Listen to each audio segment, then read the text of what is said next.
Meanwhile, I'm watching, the news in the airport, and Obama is sitting up there saying, it's very rare that you have liberal and conservative economists coming together and saying that we need a new stimulus package. And remember, they're all bailout packages. They're all just thieving all the money that's left from you and your family, jacking up the taxes, dumping the dollar, and taking as much as humanly possible. We need a second stimulus package? Notice the stimulus is the new buzzword. They can't say bailout again. People didn't like the term bailout. We noticed that while we were driving through California. They were saying bail out the little guy, bail out the small business. And that's what they should have done. But that's not how it works. That's not how you consolidate power. You don't give the little guy anything.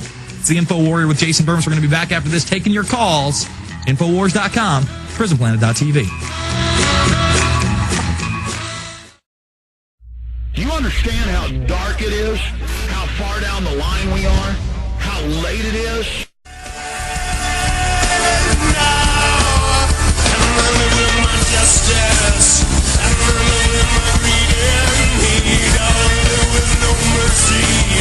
All right, folks, we are back. It's the InfoWarrior with Jason Bermas. It's the first weekly show. Just so nobody forgets, NLE 09 does kick off tomorrow. That is a big subject. I want to take your calls in the next half an hour on either the swine flu subject or that very subject, National Level Exercise 09, FEMA Region 6, the first drill of its kind. The number to call, it is a new number. It's not the same as before, folks. If you were going to the old go-to, this one's different. It is 888-201-2244. Let me say that again. It is 888-201-2244. Or you can call us directly here at Austin, Texas, 512-646-1776. That is 512-646-1776. Now let's just go over. Let's do a big overview of what's happening. Let's gut the news and what's going on in this country. You have controlled opposition that doesn't want to talk about these subjects. You almost hear zero about the swine flu being a negative. I mean, how many people are unearthing this 1976 video of 60 Minutes?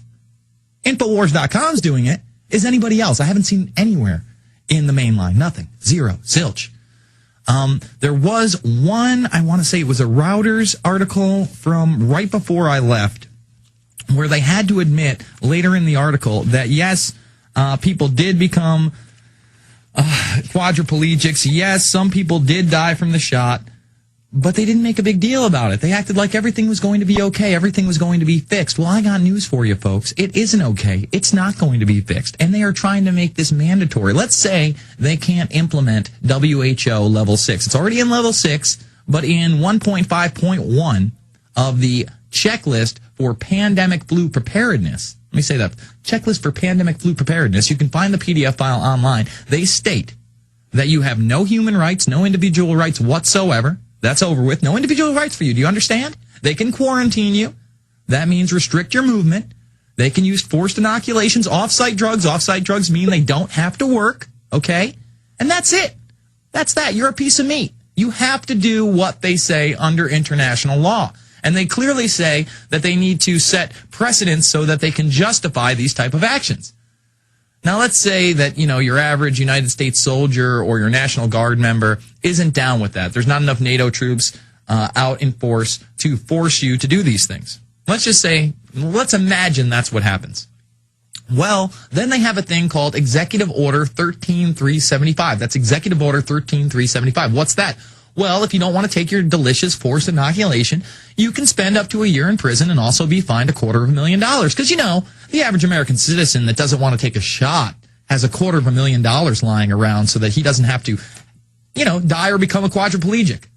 Insanity.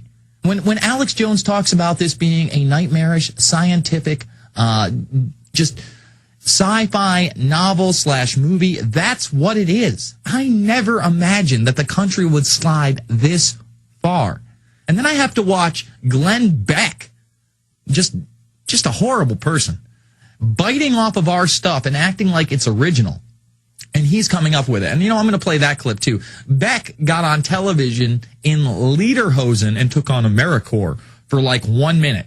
Instead of making it a lead story, he acted like he was hip to the fact that Obama was going to build a military or a civilian security force as big and as well-funded as the military in this country. He'd never reported on it before. I'd never seen it. I mean, show me the obscure radio show where he did. We've been talking about it. It's in the Obama deception. But now he's jumping on the bandwagon because he knows they're getting the funding. And what does he do? He jumps out of his suit. He gets up in front of stage. And he's in lederhosen. See, it shouldn't be lederhosen, folks. It should be a Nazi youth uniform. He softens it for you. He makes it look comical and funny. And he takes his little AmeriCorps pledge. And yes, the AmeriCorps pledge is ridiculous. It's out of control.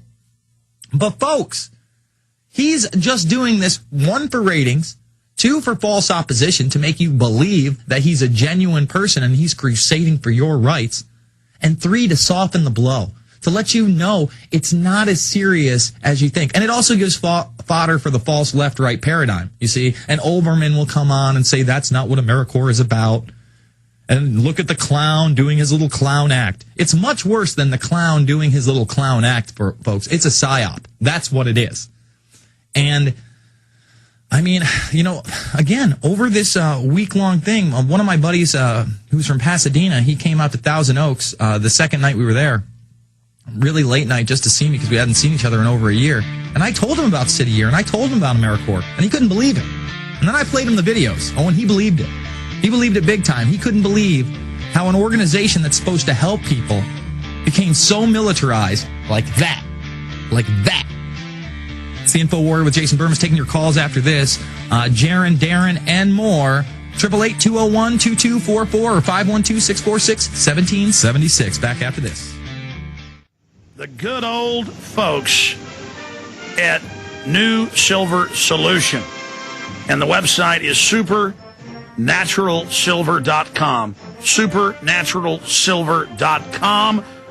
This is something that kills bacteria, viruses, you name it, well documented. They've got it down to a super small nano-sized particle. Supernaturalsilver.com. Check them out at InfoWars.com. It ain't me. It ain't me. I ain't no fortunate born. Some folks are born silver spoon in hand. Lord, don't they help them. All right, folks, we are back.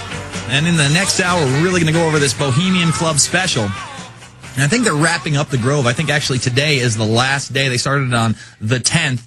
And just a lot of news there. We're going to show you what the actual club looks like outside of the Sonoma, California Grove. We're going to show you Hearst Castle. But I want to finish up with this swine flu. For those of you out there that are doubting me that the Obama administration openly wants a 3-spot shot for everybody in this country, no, they want to make sure that it does happen again. They want to make sure it's on a larger scale level than before, okay? That's why they gave the contract to Baxter.